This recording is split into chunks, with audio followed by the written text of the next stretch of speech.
Hey guys, what's up? Today we got a little feller in, and let's talk about it. Okay guys, here we go. Before we really step our toes into this and get into it, I need to let y'all know straight up front, right?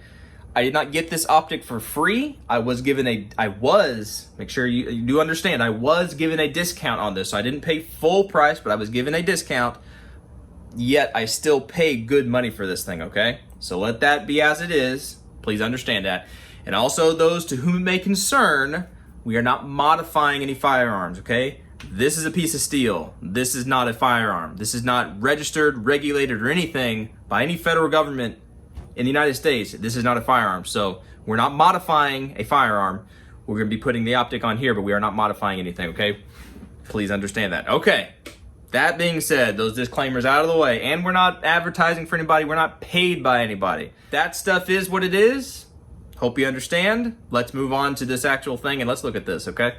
So, yes, right here we have the Glock MOS, the factory Glock 48 MOS slide, okay? We already took off the plate cover, right, which is held on. It's got the two screws, fits down in there real nice and everything. Very deep, in my opinion. This is a very deep cutout, and something some people have had concerns about is the Extractor plunger, I think is what it is, whatever it is. You can see down in this hole where your screw goes, you can see that plunger, okay, for the Extractor. The Extractor's over here. You can see that plunger. So sometimes if you have a screw that's too long and you screw it down in there and you pinch that thing up, you're gonna cause some issues. So I heard reports that some people were having issues with this, with the 48 Extractor. I know this is getting on a tangent, but it'll make sense later. That might be something that they were doing, is over tightening something and pinching stuff. That might be what they were doing, okay? All that out of the way. That is the slide that we're gonna be mounting this to. But let's look down here and let's see what we actually got going on, okay? All right, and I have failed to mention what this thing actually is. Holy cow, I'm really great at this. This is the Sentinel, right? This is the offering from Swampfox. This is their, what do they call it? Well, they should say it somewhere. Their micro reflex sight. Anyway, this is their small sight, right? Kind of the RMSc type of sight that goes on these smaller, thin, like a Shield or the 48 or the 43. I'm trying to think, the Hellcat, 365. These kind of guns with these small little micro red dots, all right? They do have another size, I don't have it out here right now, but the full size, like RMR size, for like your Glock 19s and whatnot.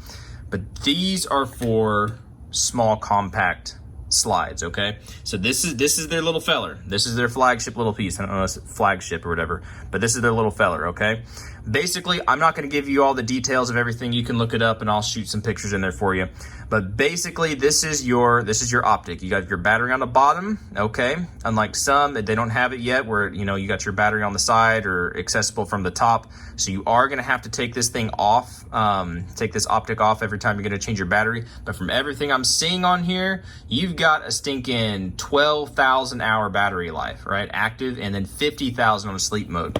And that brings up the fact that this thing is, or it's said to have the shake awake technology, right? Which kudos to companies nowadays for actually having shake awake technology and implementing this modern technology into these little pieces, okay? That's awesome. If y'all stuck with old school technology, we'd be way far behind the game, okay? So kudos to y'all for doing this. It would be cool to have top access or side access to a battery, but with it being bottom access, they're still able to have the full size 2032 battery, right? Not the 1632, so the full size 2032 battery, which I think is what helps them get that longer 12,000 hour runtime. So that's cool. Anyway, some of the stuff that comes with here, don't forget your manuals, people. Read your manuals. They'll give you information and stuff that you're not gonna be able to figure out, and you'll get frustrated later, look it up on the internet and find out that, oh, to change whatever mode, you gotta, you know, it says how to do that kind of stuff. Anyway, you get your little bumper protector kind of thing on here. Probably will never use this, but it is what it is. Cool thing that they're doing that I'm seeing other companies start to do as well is you've got lots of mounting options, okay? You have a lot of screws. Just in case you might strip one out, you might break one, or you've got multiple slides or things. I don't know. They give you a lot of different screws. which is awesome. Okay, different lengths and different things. So they also give you the proper tools, which nowadays people are going to the hex. Torx, the not hex. Yeah, hex Torx. screws instead of Get it Allen right. keys. And they give you get a lot of bite, right? On the screws that they provide, you get a lot of bite. It's not like you're barely getting the hex key in there. You get in there a substantial amount. I mean, if you can see that, you got a substantial bite on these guys. That being said, be careful you don't over torque this stuff. But that's your tool to mount everything. They also give you this little bitty flathead screwdriver, used for sighting it in and everything like that. You do have since this is open on the bottom, you do have this little guy. If you remember kind of the original Triticons, they had like little plates. This isn't like a rubber, this is more like a plastic-ish kind of thing.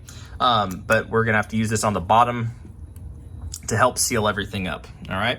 And saying seal everything up around the edge here, if you can tell, this is got like a rubber gasket on it, so that will help seal everything up and keep water and whatnot and stuff from getting in there.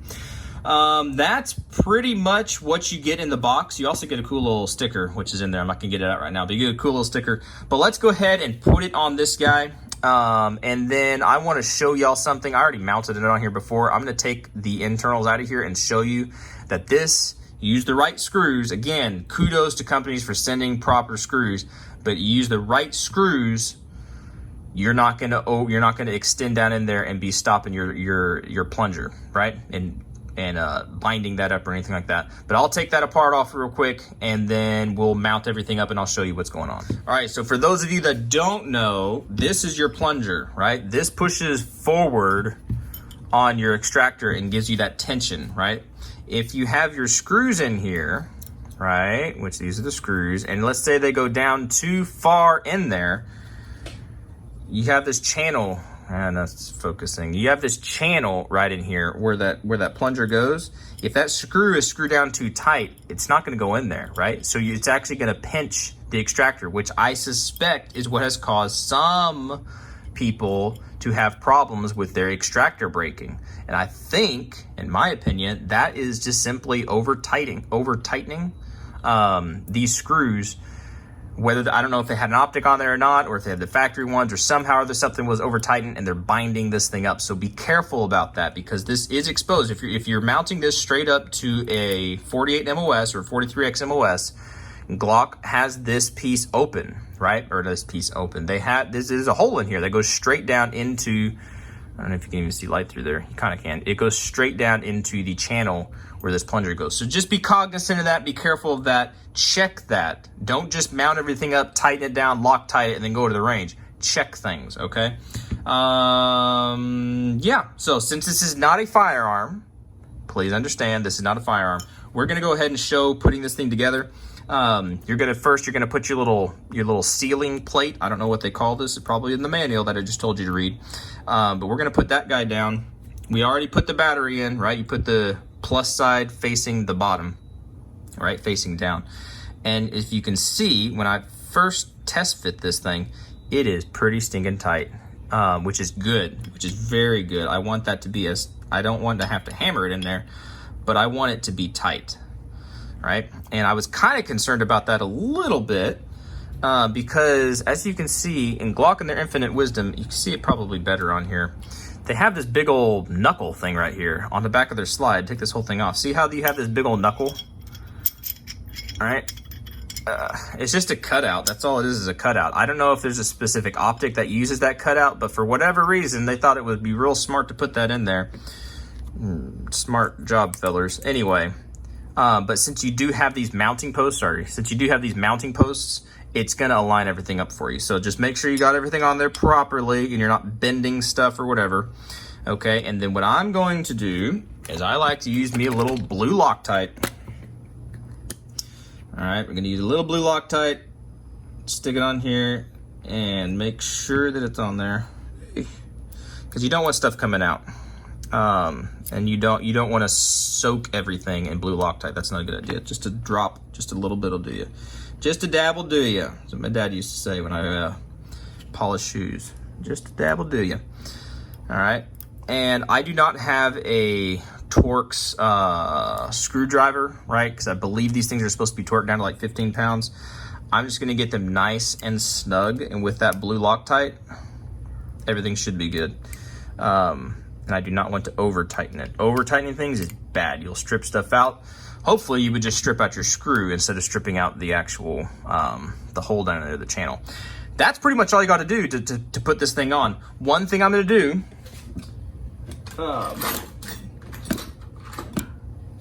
one thing to do, like I said, you have that channel down there. I'm gonna take a Q-tip and make sure I clean out any potential Loctite. I don't need that channel Loctited. I don't know if it's gonna show up. I don't see any on there, but I don't want Loctite in that channel at all. And I'm not feeling resistance where I would be if that screw had gone through, okay? So I want this plunger to freely go down. Yep, and I'm not feeling it catch at all. It's just straight up going down. So I think we're good. So let's put this guy back together real quick, and then we'll come back up and check it out.